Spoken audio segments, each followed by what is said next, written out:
प्रयागराज महाकुंभ पहुंचे यहां पर मध्य प्रदेश के मुख्यमंत्री डॉक्टर मोहन यादव ने प्रयागराज मेला क्षेत्र स्थित अखाड़ा परिषद कार्यशाला में पहुंचकर यहां पर अखाड़ा परिषद के अध्यक्ष मां मनसा देवी ट्रस्ट के अध्यक्ष श्रीमंत रविंद्र पुरी जी महाराज एवं अखाड़ा परिषद के महामंत्री श्रीमंत हरिगिरी जी महाराज जूना अखाड़ा के सभापति श्रीमंत प्रेमगिरी जी महाराज जूना अखाड़ा के अंतर्राष्ट्रीय प्रवक्ता श्रीमंत नारायण गिरी जी महाराज के साथ ही यहां पर सचिव श्री महबत महेश पुरी जी महाराज जूना अखाड़ा के सचिव श्रीमंत रामेश्वर गिरी जी महाराज उज्जैन का आशीर्वाद लिया एवं संतों को यहां पर सिंहस्थ 2028 की तैयारी पर चर्चा इस दौरान उनके द्वारा की गई। वहीं पर शिप्रा नदी को लेकर उसके विस्तार की कार्य योजना की जानकारी भी दी गई। वहीं पर संतों ने डॉक्टर मुख्यमंत्री मोहन यादव को आशीर्वाद देते हुए कहा कि आपके नेतृत्व में सिंहस्थ 2028 का भव्य और एक दिव्य आयोजन होगा। और इस अवसर पर यहां पर अखाड़ा परिषद के महामंत्री श्रीमंत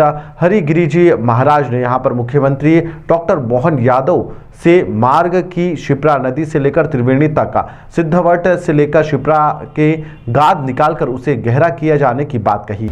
आंचल में उनका आशीर्वाद पाया, स्नान किया और जैसे कि हमारी गौरवशाली परंपरा है, मेलों में मेले, कुंभ मेले जो हमारे यहाँ सुनिश्चित के नाते से नक्षत्रीय घटनाओं के कारण से जाने जाते हैं, लेकिन इन मेलों से सनातन संस्कृति पुष्पित पल्लवित होती है। सदियों से संत वृंद सबका आशीर्वाद करते हैं।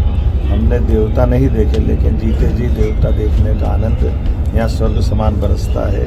ये कृपा बरसती में अपनी ओर से हमारे सभी संत वृंद का परम पूज्य रविंद्र गिरी जी महाराज साहब, परम पूज्य हरिगिरी जी महाराज साहब, सारे सभी संतों के साथ में मैं सबको प्रणाम कर रहा हूँ और हमने निमंत्रण दिया। आइए, अब यहाँ के बाद उज्जैन बुला रहा है।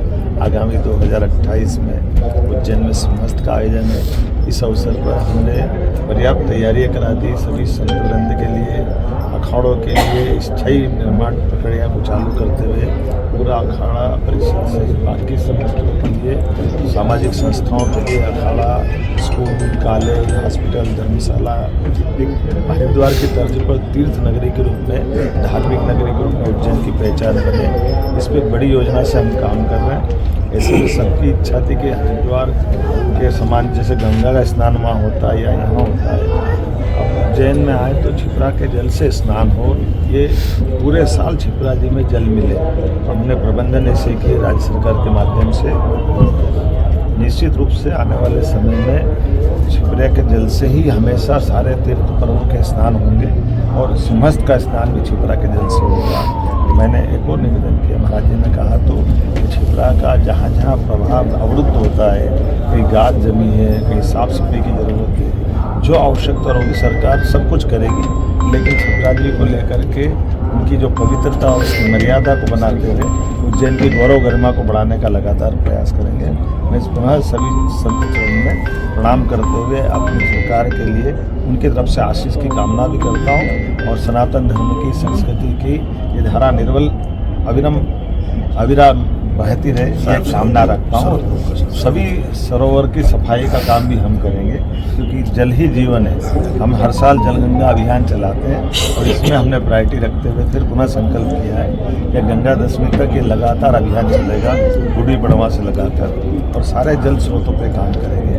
हमने तो 3 नदी जोड़ो अभियान हाथ में लिया है अपने यशस्वी प्रधानमंत्री के नेतृत्व में। पार्वती काली सिंह चंबल परियोजना, केन बेतवा उत्तर प्रदेश सरकार के साथ, एक राजस्थान के साथ, और अब तीसरी ताप्ती मैया को महाराष्ट्र सरकार के साथ जोड़ करके ये पूरा मध्य प्रदेश जल के मामले में पीने के, सिंचाई के और उपयोगों के लिए जल से सरसब्ज हो जाए इस आह्वान के आधार पर। लेकिन केवल भौतिक प्रगति से काम नहीं चलता है, ये आध्यात्मिक आशीर्वाद भी मिले, सारे तीर्थ चैतन्य हो, सब देवस्थान जगमगाए, हमारी सबकी इच्छा है। और संत वृंद के आशीर्वाद से निश्चित रूप से बाबा महाकाल लेकर आएंगे, ये कामना करते हुए अपने तीर्थ की इस यात्रा में पुनः आप सबका वंदन अभिनंदन करता हूँ, प्रणाम करता हूँ। ताज़ा खबरों के लिए सब्सक्राइब करें JSR टाइम्स और साथ ही नोटिफिकेशन पाने के लिए बेल आइकन को दबाएं।